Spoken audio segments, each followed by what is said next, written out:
Meghan Trainor built her entire career, a whole decade, not just on hit songs, but on a movement. Yeah, a huge movement. Her message from All About That Bass was so clear.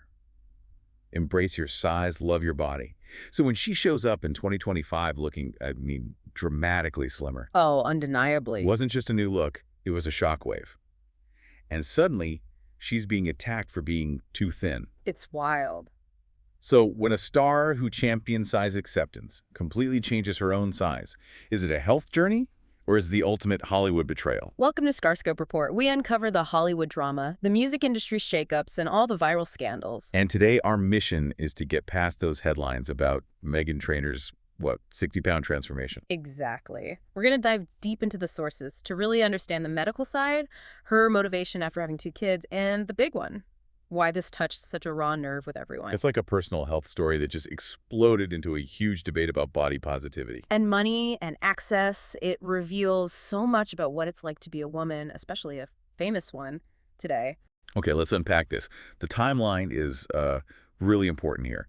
She had 2 sons, Riley in 2021 and Barry in 2023. So this transformation wasn't just some random decision. No, not at all. It was a post-pregnancy thing. And she's been very open about it. She said she was over 200 pounds and in a really dark place after her first C-section. Right, and her motivation, she said, was to be the healthiest, strongest version of myself for my kids and for me. And that framing strength, health, that becomes her whole defense later on. It does. But then came the detail that just put gasoline on the entire fire. Yeah. In March 2025, she confirms, the dietitian, the trainer, but then she gives a very public shout out to Mounjaro. Wow. And that shout out just changed the whole story, didn't it? It went from a celebrity health journey to a full-on culture war. The reaction online was brutal. People were calling her unrecognizable, comparing her to, like, Ariana Grande. And the comments, not about that bass anymore. Or the one you see everywhere now. I thought she was all about that bass. Now she's all about that Ozempic. It's just so acidic. And that Ozempic comment, that's the key. It ties her directly into this huge cultural moment around GLP-1 drugs. Okay, hold on. Let's make sure we define that clearly for everyone listening. What is a GLP-1 agonist actually doing in your body? It's actually pretty simple in a way. GLP-1 is a hormone your gut releases when you eat. These drugs, like Mounjaro and Ozempic, they mimic that hormone. So they basically tell your brain you're full. Exactly. They tell your brain you're full, which crushes your appetite, and they slow down how fast your stomach empties.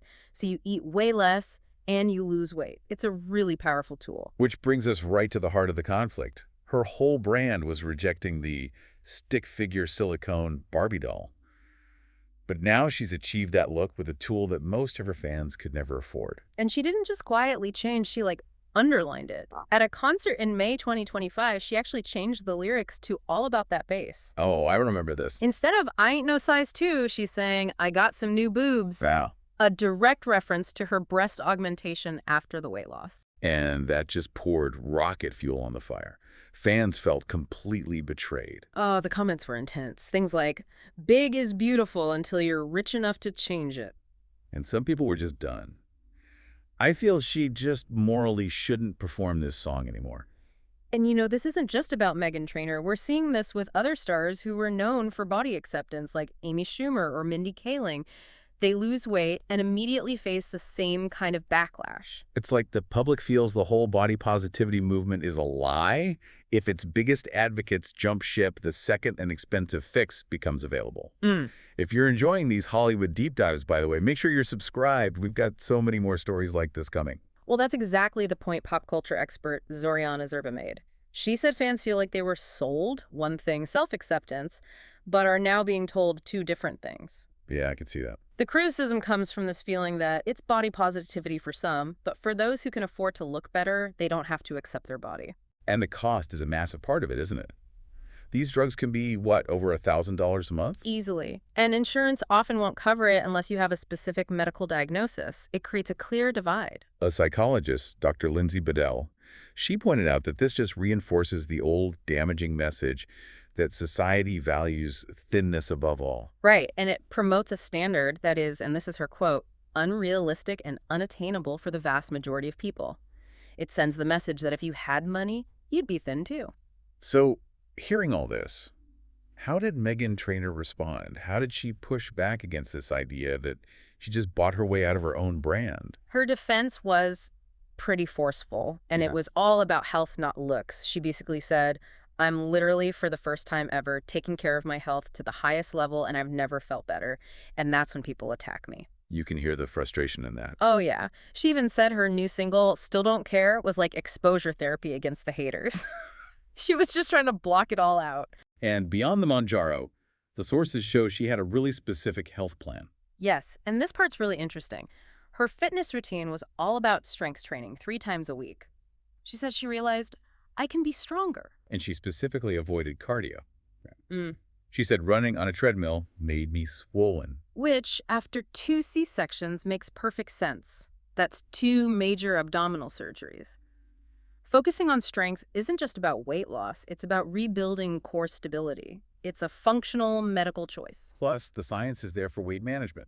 Lifting weights builds muscle. which boosts your metabolism, your basal metabolic rate.